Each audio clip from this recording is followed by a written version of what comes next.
ملا ہے یہ معراج مصطفیٰ سے مجھے کہ عالم بشریت کی زد میں ہے گردوں. انسان اتنا بلند ہے کہ گردوں تک پہنچتا ہے، عرش تک پہنچتا ہے، فرشتوں سے بھی آگے اس کا جو ہے بہت آگے اس کا مقام ہے. تو اسی عشق کی بدولت جو ہے وہ ساری زندگی کی مشکلات پر قابو پا لیتا ہے اور اس باطنی شعور میں ترقی کر کے ایسے مقام تک پہنچ جاتا ہے کہ دین کے حقائق اس پر افشا ہونے لگتے ہیں، ریئلٹی آف لائف اس کے اوپر واضح ہو جاتی ہے، ظاہری علوم عقل اور علم اس کے غلام بن جاتے ہیں. من بندے آزادن عشق امام من بندے آزادن، میں آزاد بندہ ہوں، عشق میرا امام ہے. عشق امام من عقل غلام من، عشق میرا امام ہے اور عقل میری غلام بن جاتی ہے.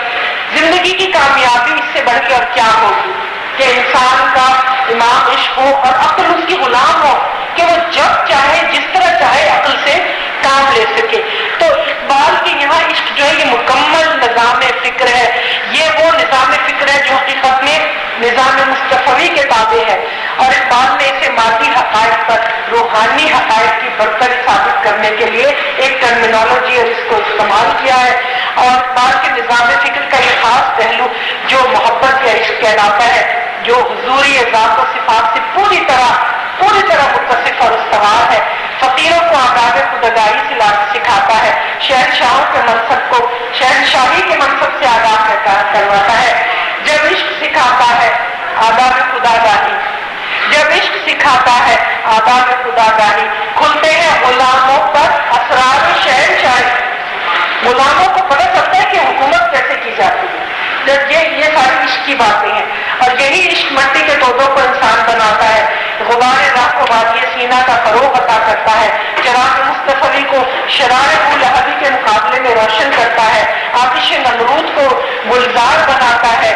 ایک جگہ کہتے ہیں در دل مسلم مقام مصطفیٰ آپ ہوئے ماز نام مصطفیٰ. مسلم کے دل میں نبی پاک صلی اللہ علیہ وسلم کا جو مقام ہے وہ کوئی اور نہیں لے سکتا. ہماری تو آبرو، ہماری تو عزت بھی جو ہے وہ انہی کے نام سے ہے.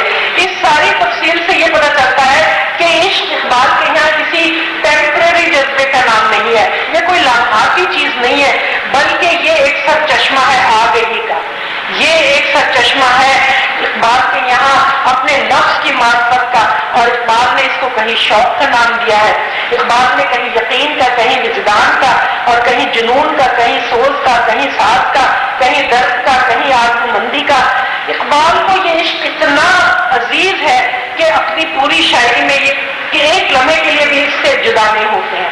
ان کی شاعری میں اگر آپ شروع سے اخیر تک اردو فارسی کی شاعری میں آپ دیکھیں گے تو آپ کو عشق ہی نظر آئے گا.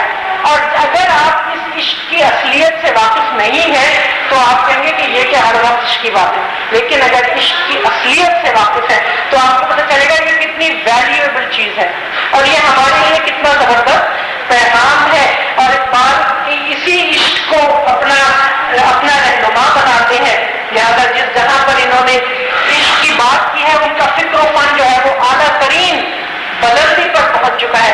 مثال کے طور پر پیام مشرق کی ایک نظر میں تفسیر فطرت کے نام میں وہاں میلاد آدم کا ذکر ہے، یعنی آدم علیہ السلام کی جب پیدائش ہو رہی تھی تو اس کا ذکر ہے کہ آدم علیہ السلام کے صلب میں آدم علیہ السلام کے اندر اللہ تعالیٰ نے نبی پاک کا نور رکھا.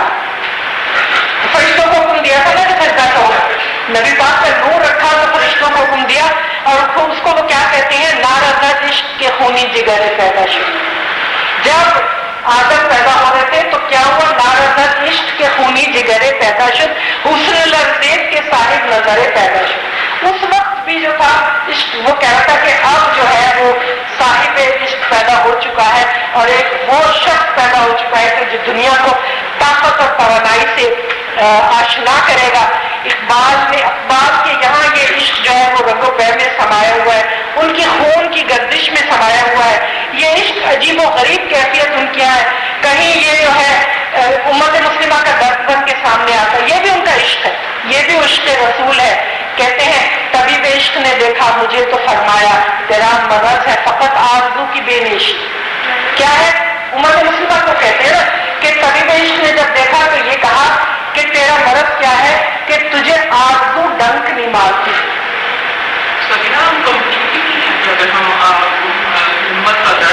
تمہارے اندر تمہارا مرض کیا ہے کہ تمہارے اندر آرزو تڑپ پیدا نہیں کرتی اور تمہیں بے چینی نہیں ہوتی. وہ کہتے ہیں نا خدا تجھے کسی طوفان سے عاش نہ کر دے کہ تیرے بحر کی موجوں میں اضطراب نہیں. میرے سمجھ میں نہیں آتا کہ ہم لوگ کیسے سکون کا سانس لے کے عیش و عشرت میں مبتلا ہو سکتے ہیں جبکہ ہمارے ارد گرد اتنے دکھ بکھرے ہوئے ہیں.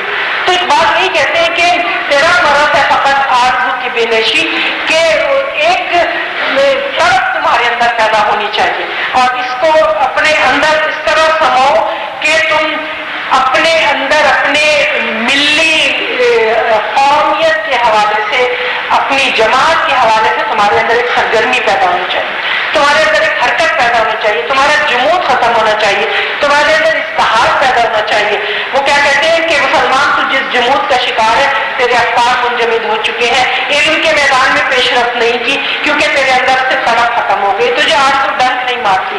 تو نے قرآن سے رشتہ توڑ لیا ہے. قرآن تفسیر کی دعوت دیتا ہے اور یہ تفسیر کی دعوت غیروں نے قبول کر لی, غیروں نے قبول کر کے تفسیر کائنات کر لی, صنعت انقلاب لے آئے, انڈسٹریل ریولیوشن لے آئے, جہاز بنا لیے, چاند پہ پہنچ گئے, انہوں نے قرآن کی دعوت قبول کر لی. اور لیکن تیرے اندر چونکہ آرزو کی بے نیشی ہے, آرزو تڑپ نہیں پیدا کرتی, لہٰذا تیرا مرض یہی ہے. وہ کہتے ہیں اس مرض سے چھٹکارا پاؤ, اپنے اندر تڑپ پیدا کرو, آرزو پیدا کرو, امنگ پیدا کرو, کچھ کرنے کی خواہش پیدا کرو, زندگی پیدا کرو اپنے اندر, مشکلات سے نمٹنے کے لیے اپنے آپ کو آگے بڑھاؤ. وہ کہتے ہیں ٹھیک ہے مشکلات تو آئیں گی, ٹھوکر بھی کھاؤ گے, گرو گے بھی, لیکن اس سے نہیں ہوگا جب تک تم یہ نہیں کرو گے. کیونکہ وہ کیا کہتے ہیں, وہی ہے صاحب امروز جس نے اپنی ہمت سے, وہی ہے صاحب امروز جس نے اپنی ہمت سے زمانے کے سمندر سے نکالا گوہر فردا, جس نے اپنی ہمت سے کل کا, فردا کہتے ہیں آنے والے کل کو, تمہاروں کا جب تک موتی نہیں نکالا سمندر سے تو تو کسی کام کا نہیں ہے. وہ کل کے غم و عیش پہ کچھ حق نہیں رکھتا جو آج غم اندوش اور دیگر سوز نہیں ہے. وہ کہتے ہیں اسے کل کے عیش کرنے کا حق نہیں ہے جو آج اپنے کو مصیبت میں نہیں ڈالتا. جو محنت نہیں کرتا تو اسے کل کی عیاشی کا بھی حق نہیں. یہ ساری باتیں کر کے وہ اس رسوائے حسنہ کی پیروی کی ہمیں وہ دیتے ہیں کہ محمد سے وفا تو نے تو ہم تیرے ہیں, یہ جہاں چیز ہے کیا لوح و قلم تیرے ہیں. اور وہ اس قدر واضحانہ انداز سے حضور صلی اللہ علیہ وسلم کی خدمت سے کیا کہتے ہیں, بس ہمارا لیکچر ختم ہونے والا ہے, میں تھوڑی سی دیر کی زحمت اور, لوح بھی تو قلم بھی تو تیرا وجود الکتاب, لوح بھی تو قلم بھی تو تیرا وجود الکتاب, گنبد آبگین رنگ تیرے محیط میں حباب, عالم آب و خاک میں تیرے ظہور سے فروغ, عالم آب و خاک میں تیرے ظہور سے فروغ, ذرہ ریگ کو دیا تو نے طلوع آفتاب, شوکت سنجر و سلیم تیرے جلال کی نمود, فقر جنید و با یزید تیرا جمال بے نقاب, شوق اگر تیرا نہ ہو میری نماز کا امام, شوق اگر تیرا نہ ہو میری نماز کا امام, میرا قیام بھی حجاب میرا سجود بھی حجاب. یہ نبی پاک صلی اللہ علیہ وسلم کو خدا مخاطب کر کے کہتے ہیں کہ اگر آپ کا عشق میرے دل میں نہیں ہے نا تو میری نماز حجاب ہے میرے لیے, میری نماز کوئی فائدہ نہیں مجھے پہنچائے گی. تیری نگاہ ناز سے دونوں مراد پا گئے, عقل غیاب و جستجو عشق و حضور و اس طرح کہ حضور پاک صلی اللہ علیہ وسلم کی ذات مبارکہ سے عقل بھی فروغ پاتی ہے اور عشق بھی فروغ پاتا ہے.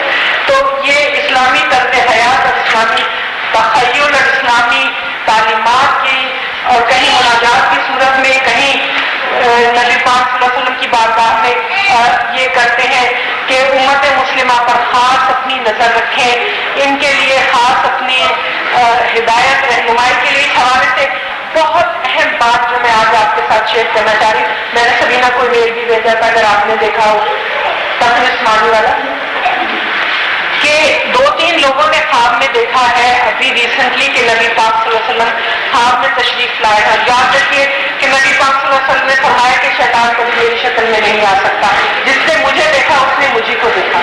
کہ آپ خواب میں تشریف لائے ہیں اور فرمایا ہے کہ سورہ والشمس کی تلاوت کثرت سے کی جائے, سورہ والشمس والشمس والضحیٰ والقمر